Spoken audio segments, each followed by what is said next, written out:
still awake. Wonderful. The Seventh Amendment is what we're talking about today. It's the consequence of many centuries, literally centuries, of efforts to organize a system of government. We were all running around looking for berries on the ground and small animals we could eat. We didn't need much government. We just hung out. But then as the government started getting larger and larger, we had to figure out a system in which that would work. There are three classic divisions of government. The executive branch, the President of the United States, occupies that position like President of a company. Legislative branch, those are the folks, the lawmakers that vote, that you listen to on the news every night, who are mad at each other. And the judicial branch, and that's what we're talking about here. And the judicial branch goes from JP court, where you have a traffic ticket type problem, up to district court such as this, where large cases can be heard, and then to appeals, from Court of Appeals, and then the Supreme Court, and state court. And the federal court is to the federal district court, and then to the circuit court, and then up to the United States Supreme Court. History has revealed a lot of different combinations of government. All are combined, for instance, in a dictatorship, or what we read about or see in the news all the time, where one guy is in charge of everything. And the problem with that is that if you happen to be Plato and you created the philosopher king, that's wonderful. You have this wonderful guy who has nothing on his mind except doing the right thing. But most of the time, I think all of us can agree about human nature, you end up with somebody with absolute power, corrupted absolutely. And so that's what you try to do, you divide government up between the executive branch and the legislative branch and the judicial branch. And then what happens after those areas, those can get corrupted in and of themselves. Or maybe not corrupted, maybe they just have a point of view that's different than most people, yet theirs is the only one that anyone gets to hear. That was true with these governmental systems that we inherited from England. Most of our laws, most of our philosophy of law came from England. And so we've been developing beyond that.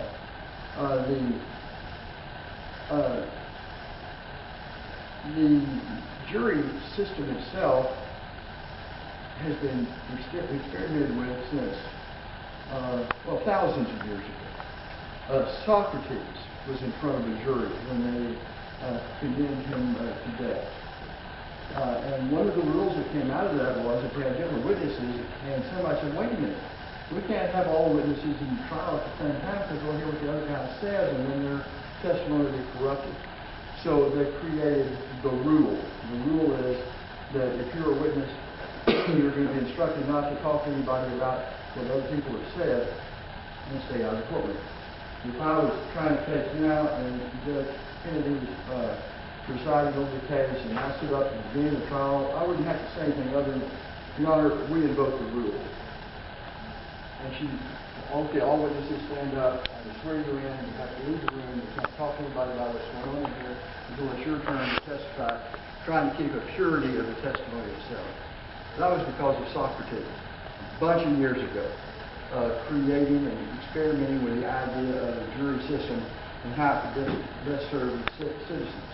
Unfortunately for Socrates, it didn't go a lot well for him, but over the years it's been one of the things that we've carried forward.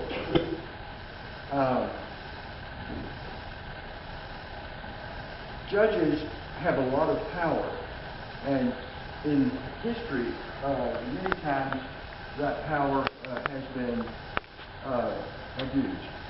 You don't see that in the United States as in the heritage of where we come from. In the old days, the king appointed all of the judges. The judges made all of the decisions. There weren't any juries. So imagine for a moment that someone had some sort of issue that would be contrary to the king's position on something, his land, or a court, or some issue of commerce. Well, what's the judge going to do? The judge was appointed by the king. She only answers to the king and no one else.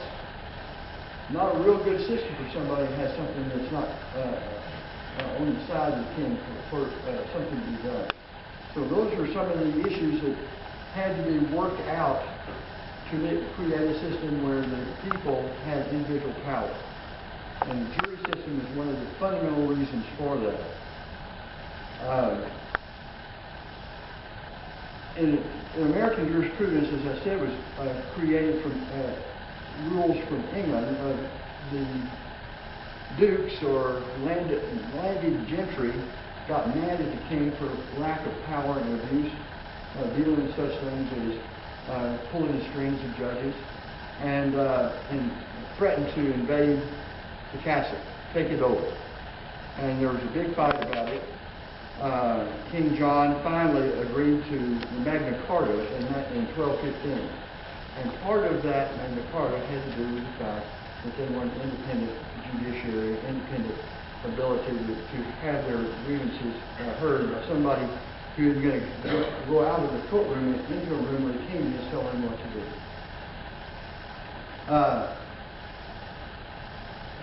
One of the problems they had after they had the jury system and some independence would be that the royalty would punish jurors if they didn't vote right. So now you have the independent juror who walks out of the courtroom after making his decision and is arrested because he didn't make the right decision. So you can see how over the years the struggle for individual freedoms and individual rights has centered itself many times in that part of our government, the judicial part of our government, the right for individual citizens to make up decisions for themselves and not by some government. In about 1670, I think it was, William Penn was charged with heresy. Anybody ever hear of William Penn? I had to remember his name when I was in high school. No big deal. He's not around now to bother me. But four of the jurors voted him innocent. They were all 4 put in prison because of their vote. Okay, got a problem here if that's going to be your independent jury, right? So one of the jurors, a guy named Bushnell, took that up on appeal and won, and the rule then became, well, you can't do that. The jury has to be independent. Others created the 7th Amendment, which deals with that very issue. In suits at common law is something other than statutory law. That's where the judge makes a decision, and then next year you can rely upon that decision for the next opinion. So you create a commonality of decisions that carry forward, and that's how you know what's going to happen when you're in the courtroom. In suits at common law, exceeding $20, the right to trial by jury shall be preserved, and no fact tried by a jury shall be otherwise re-examined by a court in the United States in accordance with the rules of common law. Unless there's some bizarre situation where you can say as a matter of law, a jury could not find that way, the courts honor the jury decision. Everybody else can make a mistake and get it corrected. The lawyers, the parties, the district judge, the appellate judge. But ultimately, the jury has a decision that should be honored no matter what, and that creates a foundation for us to have individual freedoms. It's one of the most important things that we have to create our individual freedoms. The same thing's true in the Texas Constitution. Article 1, Section 15, once again preserves the fundamental right to trial by jury and to be left unchallenged by other portions of the government. Thomas Jefferson stated that the right to trial by jury is more important than even the right to vote. He said, the only act ever yet imagined by man by which a government can be held to the principles of its constitution. John Adams once said of a juror, it's not only his right, but his duty to find the verdict according to his own best understanding, judgment, and conscience through the direct opposite to the direction of the court. In other words, the jurors are the king of that decision, and they come from your community, and they're your people, and they're your neighbors, and your co-workers. They're the ones making those decisions for you. Adam Adams was actually talking about something that went a little bit further than maybe we should do, and that's jury nullification. It's an inspiring idea that the jury says, well, I just don't like that law, so I'm going to fact-find that law out of existence in this case. The judge makes decisions of law, the jury makes a decision of fact. That's what the division is supposed to do. And sometimes I just be very close. I know what the law is. I don't like how this is coming out. There's I've given lectures in Russia several times, and Russian students just don't ever laugh. So I'm telling you now, I'm about to tell a joke, so I expect you all to laugh when I tell a joke. That's what I have to do in Russian. I'll actually, okay. Joe, I'm going to tell a joke. I only get about 3 people laughing at me. So American audiences are much better, students are much better when it comes to listening to your story. Poor man. Works hard every day, but not enough money to feed his big family. And rich man, same time. Stingy, cold, never has helped anybody in any way. Calf goes missing. There's evidence that the poor man took the calf to be killed. There's a trial. After the trial is over, the jury renders its verdict. Not guilty, but he has to return the calf. No. This is a criminal trial. I'm asking you to decide whether or not he violated the law by stealing his calf. That's not the answer. That's not the answer to the question. That's not why we're here. Go back there and give me a verdict that I can enter in this case. So 15 minutes later, the jury comes back out, gives the judge the note, and he says, not guilty, and you can keep the damn calf.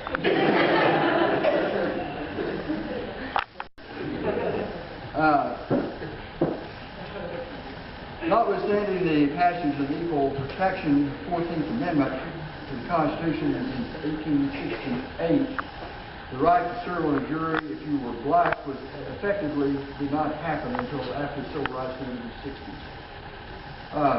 Women didn't have the right to serve on a jury until 1975. I started practicing law in 73. A woman couldn't be on any of my juries. Can you believe that? In my lifetime. Voir dire is the time that a lawyer has to pick a jury or to talk to a jury. The jury really self-picks itself by saying, I couldn't be fair in this case. I have a problem with this. For instance, if one of my children is on a party to a case, you can't take it. And I'll tell you, voir dire, that's my daughter. You do not want me on your jury if you're on the other side. So those types of things are resolved in it. The voir dire, which means to speak the truth, and by the way, any of you who are taking French, anybody taking French? Okay, I apologize for that pronunciation. I know it's not voir dire, but that's the way you do it in Texas. And someday we can get some cup of coffee or something, you can tell me how to say it. There's a time for the lawyer to talk about the case, to get enough information out there for the jury to make a decision about whether or not they should be the triers of fact in that particular case. Because they're literally the Supreme Court of the triers of fact. But in the voir dire, it's not time for me to give evidence to the jury, and it's not time for me to give arguments to the jury. So one of the things that you do when you're putting on your voir dire as an advocate, almost always represent the plaintiff rather than the defendant, so accept my prejudice in this area, is that you tell the jury, look, what I'm about to say is not evidence. I have to show you with testimony and exhibits at trial. So what I'm telling you, I'm saying only for the purpose of asking you some questions about whether or not you feel you can serve as the Supreme Court of the triers of fact in this case. And the same thing's true about argument.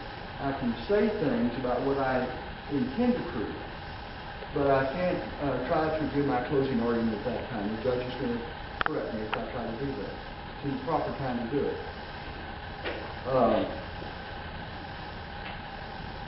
if I was giving you a voir dire presentation dealing with a car wreck, I would probably say something about the fact that this is not a criminal case, which is beyond a reasonable doubt. That's your burden. But it's a civil case, which is preponderance of evidence, more likely than not. That's what my burden of proof is. It's a plaintiff's trial. It's a civil case. If it was a criminal case, we would have a different thing. The district attorney would have to prove whatever the issue is beyond a reasonable doubt. Because there's a difference between putting someone in prison or taking their life and arguing over some money. I would probably give you some facts, and I would tell you this is what I intend to prove. It's not evidence, but let me tell you what I intend to prove, just for the purpose of showing you, asking you questions about whether or not you can be fair.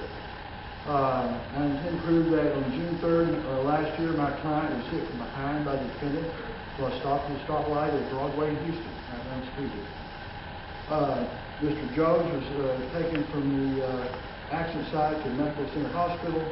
He's undergone a back operation to repair a ruptured disc that was caused by the trauma. Does anybody know the facts of the case? You see where I'm going? I didn't give that to you as evidence, but I gave you enough information now where you can, wait, I know Mr. Jones. Or my brother just got injured in a rear end collision, and I just have feelings about that. It would be hard for me to set aside to judge another case. That's the time of interaction. It's the only time the lawyer can actually carry on the conversation with the Supreme Court. The rest of the time, I'm asking questions and getting answers, and the jury is just listening carefully to make up their own mind. That's changing some. There's now some new laws or rules out that are being proposed and tried, and I think you've seen this on TV, where the jury gets to write out questions and have the witness answer those. More interaction. I think that's a great idea. You go through a 3-week trial and you don't know what the jury, what's on their mind. It may be something very important to them that you haven't thought of. So that's good stuff. I'd be asked you about the past and future damages, pain, anguish, medical expenses, loss of earnings, physical impairment, disfigurement. Does anybody here have a problem about converting those damages into money damages if you were instructed to by the court? So you can see how you're going through a philosophic exercise. Or is this something I can be a fair and good juror on? Because I'm the most important part of the government as to those facts and to those people. Is it something in my past, something in my philosophy? I just don't believe in civil cases. I just don't believe people are able to collect money for injuries. That's okay for you to believe that. But this is the time for you to tell the people in the trial so that they can talk to you about it and you can make a decision about whether or not you should serve as a juror in this case. As I said earlier, if we were in federal court, which you're going to in a little while, you would have the judge make preliminary decisions as to law, you'd be making decisions as to fact. That would then, if necessary, go to the 5th Circuit Court of Appeal, and then, on rare occasions, to the United States Supreme Court. In state court, we would make decisions here, and then we'd go to the appellate court here in Hampton, and then, if necessary, to the Texas Supreme Court of Law. That you own property to the heavens. We have airplanes. So every time somebody flies over your property, they're trespassing. So, we have to change the laws as we go along. Changing the common law to meet the new circumstances as things change in the world. Russia didn't have that opportunity. In 1985, they became less of a dictatorship. Communism fell there, and they have more opportunity for freedom than they've had before.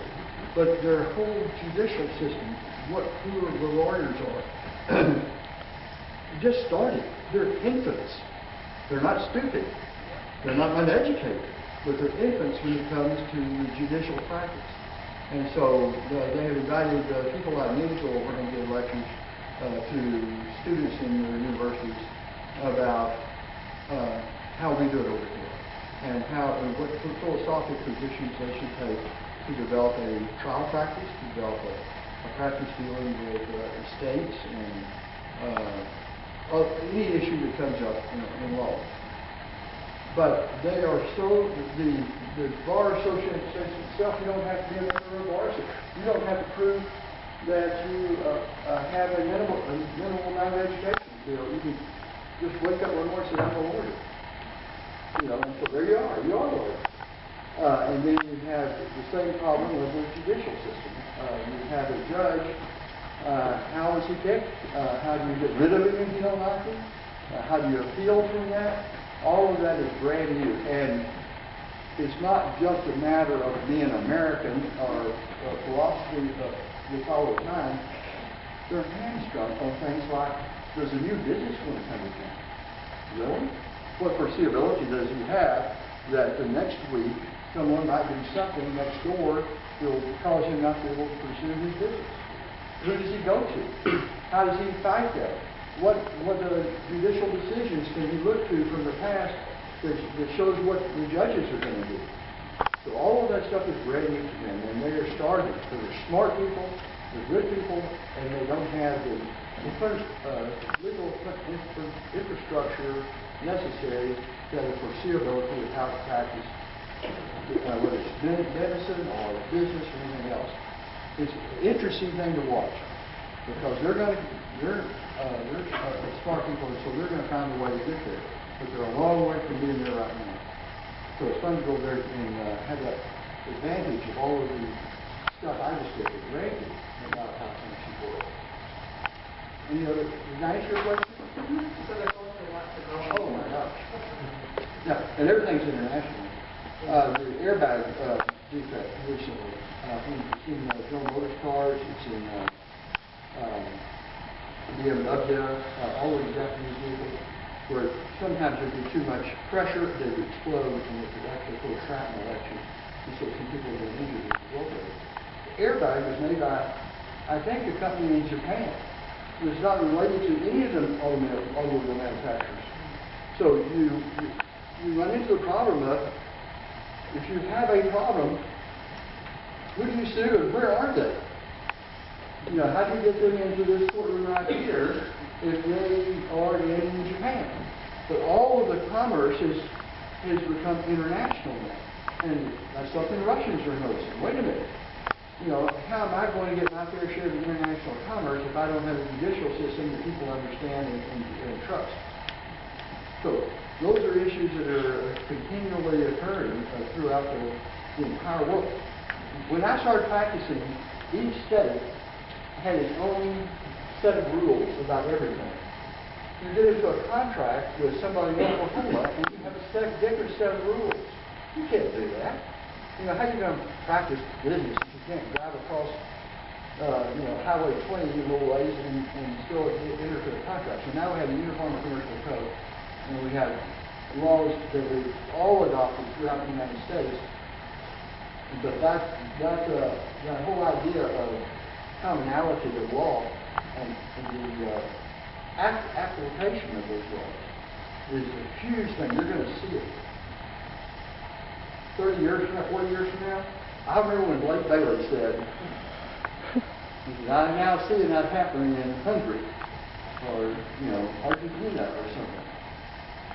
Any other thoughts or questions? I know I could use up more time than I should. Call me at my office if you want. I have a web page, bailey-law.com. You can get information off there. There's a way that you can send me an email off of there if you want to. I'll be happy to answer.